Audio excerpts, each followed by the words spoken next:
welkom terug. Julle is nog altyd ingeskakel met die Plain Talks. Ek is Jade September. Ek is Brandon Swinton. And today in our studio we have Beyonifer McGee. So Mrs. McGee, can you please tell me how was it like growing up as yourself as a young lady? Okay. I was always the odd one out, the unique one.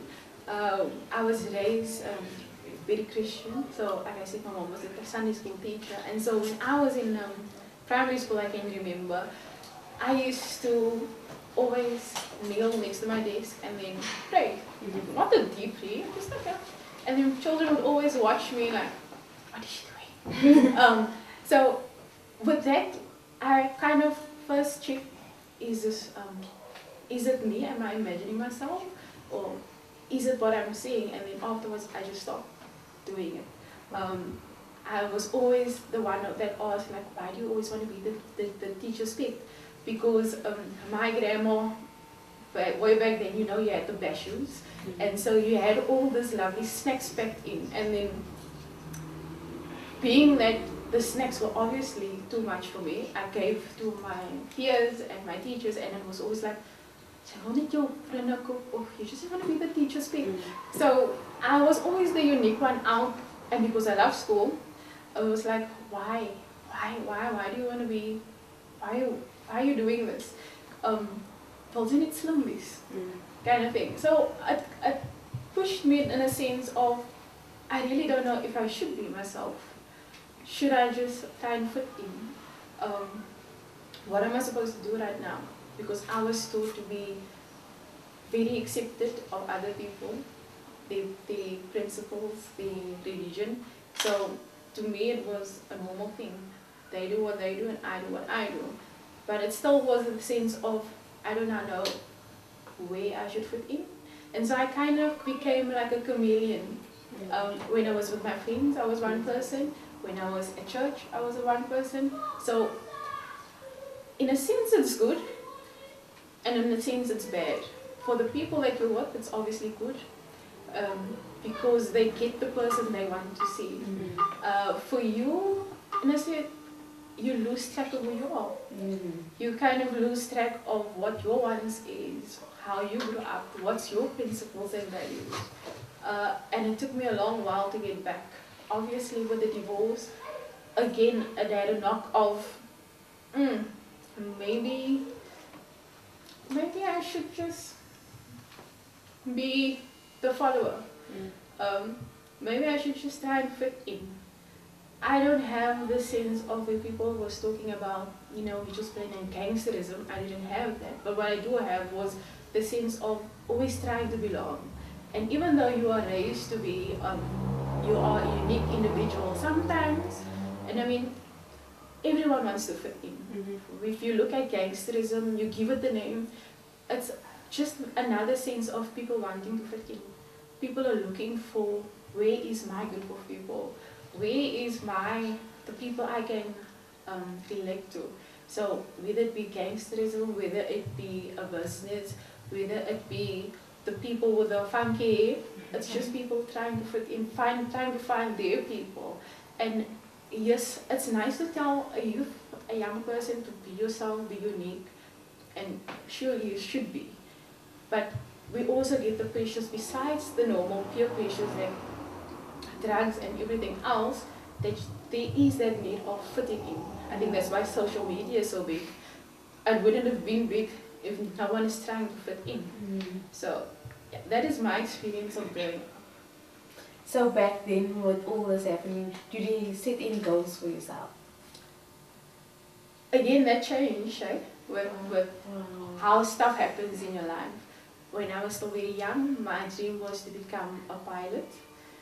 And still, when I see an airplane, I imagine myself in front of the cockpit, just driving the plane. So yeah, obviously that dream have left, and it changed so much that it went from being, I went and studied civil engineering again to try and fit in and have something in common with my father, because he was into construction. That changed, and I wanted to be a teacher. And so, as you can see, as stuff happens in your life, your dreams changes. my ultimate dream was always to work with teenagers and women. And I guess I'm finally walking into those steps. But it's a matter of life happens to you and you kind of change your perspective on things. But ultimately, anything that you're born for, your life prepares you for it. So I guess I'm in the prepared for it stage, not there yet, but prepared for it. And so I am walking towards my dream. Wow. So from a pilot to civil engineering to teacher to working with women and teenagers. So can you elaborate on working with women and teenagers? So my love was always for photography. So I've done it as a hobby, which has now turned into a little small business. So I don't like the word entrepreneurship, but yeah, I guess I could call myself entrepreneur. Where I work do boudoir shoots, and people will ask, what is boudoir? It's basically doing photos of women accentuating their beauty, not lustfully, but just enhancing it a little bit, telling them to see their true beauty from the outside, not editing any stretch marks and beauty marks, because you work hard for that stretch marks, right? You work hard to birth the child, which is causing your body to go in total chaos. So that is yours. You need to flaunt it. So that is what I do. And otherwise, we do facilitating. We do work with safe havens. So yeah, that is where my dream is sort of coming into perspective. So where did the idea of starting this kind of business actually come up? Again, I was always unique. I love photography, but I didn't want to do the same photography as everyone else does. So it was either boudoir or it was birth photography. And so I'm working towards birth photography, not there yet, but slowly but surely moving forward. So photography, where did this idea come from? Where did the love of photography come? Have you ever just watched something happen, but you couldn't capture it in the moment? So I think that's my love for photography. Wow. That you can actually pause a moment in time and then look back at it a few years and think back like, wow. But it must actually create that desire that it was back then. I kind of hate the photography where as you pose for a thing. I like to see the feelings, the emotions that you went through. I love and I fell actually more in love with photography with our photographer who took our wedding pictures.